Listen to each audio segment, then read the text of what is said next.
बसा. भेट घेण्यासाठी व आमच्या मागण्यांमध्ये न्याय मागण्यासाठी त्यांच्याकडे जाणार होतो.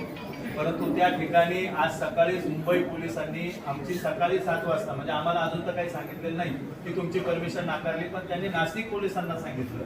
नाशिक पोलिसांनी सकाळी बंदोबस्त लावलेला होता, परंतु मुंबई पोलिसांनी परवानगी नाकारल्यामुळं त्यांनी आम्हाला या ठिकाणी शेकडो महिला असतील, शेतकरी पुरुष असतील, या सगळ्यांना सकाळपासून या ठिकाणी अटक केलेली आहे. आणि अटक केल्यानंतर आमची सुद्धा भूमिका एकदम स्पष्ट आहे. राज्याच्या मुख्यमंत्र्यांची जोपर्यंत भेट होत नाही तोपर्यंत आम्ही एकही शेतकरी घरी जाणार नाही.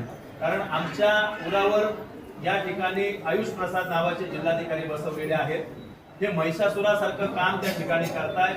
अत्यंत चुकीच्या पद्धतीने अलाइनमेंट केलेले आहेत. अत्यंत चुकीच्या पद्धतीने त्या ठिकाणी दर निश्चित केलेले आहेत. आणि रोज नाशिक जिल्हाधिकारी रोज एक नवीन आदेश काढतात, रोज एक नवीन चुकीची पायमल्ली त्या ठिकाणी नियमाची करतात. नाशिकचे मंत्री जे कुंभमेळा मंत्री आहेत गिरीश भाऊ महाजन यांनी त्यांना आमच्या समोर फोन लावून सांगितलं की जोपर्यंत शेतकरी आणि शासन यांची बैठक होत नाही, त्याच्यातून तोडगा निघत नाही, तोपर्यंत जिल्हा प्रशासनाच्या वतीनं शेतकऱ्यांच्या या रेग्युलरच्या संदर्भात कुठलीही तुम्ही कारवाई करायची नाही.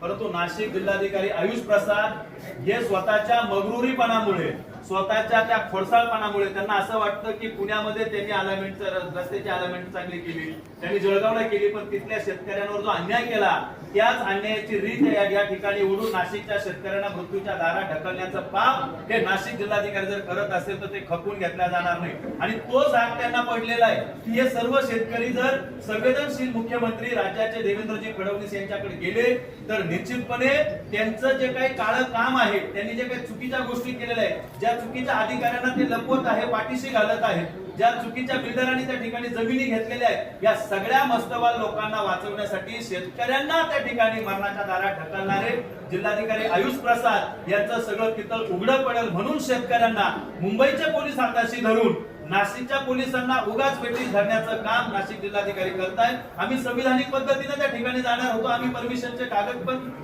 पोलिसांकडे दिले होते. तुम्ही आम्हाला पेपर नोटीस सुद्धा दिली नाही मुंबई पोलिसांनी आम्हाला काय तुमचं आंदोलन आम्ही या ठिकाणी परमिशन नाकारले आहे. 30 तारखेला आम्हाला परमिशन दिली होती. त्यावेळेस गिरीश भाऊ महाजन यांनी आम्हाला शब्द दिला होता की तुमची मीटिंग करतो, परंतु 4 मंत्र्यांची मीटिंग करताना तिथं अधिवेशन चालू असताना काय अडचणी आल्या आम्हाला काही कळालं नाही. पण गिरीश भाऊ महाजन आपल्यालाही सांगतो, आपण एक सक्षम मंत्री आहात, आपण संकटमोचक म्हणून राज्यातल्या अनेक आंदोलनांना तुम्ही त्या ठिकाणी न्याय देतात आणि या ठिकाणी या जिल्ह्याचं तुम्हाला काम पुण्य करण्याचं काम भेटलेलं आहे कुंभमेळ्याचं. त्याच्यामुळे असा तुझा भाऊ तुम्ही का करताय आम्हाला काही कळत नाहीये. तुमची ही भूमिका का आहे ही आम्हाला कळत नाही. अहो छोटासा प्रश्न आहे, एक तुम्ही अर्ध्या तासात सोडू शकता, पण तुम्ही तो सोडवत नसल्याने ही काही दडपशाही जी केली, या दडपशाहीचा मी छावा क्रांतीवीर सेनेच्या वतीनं रिंगरोडवादी शेतकऱ्यांच्या वतीनं जाहीर प्रशासनाचा निषेध करतो. परत एकदा राज्याच्या मुख्यमंत्र्यांना विनंती करतो की शेतकरी त्यांची न्यायिक मागणी मागण्यासाठी आपल्याकडे येत आहे, सविस्तर चर्चेच्या माध्यमातून येत आहे, शेतकरी आंदोलनाच्या माध्यमातून येत नाही. शेतकऱ्याकडे पाहताना तुम्ही आतंकवादी म्हणून बघू नका, शेतकऱ्याकडे बघताना तुम्ही त्याला नक्षलवादी म्हणून बघू नका.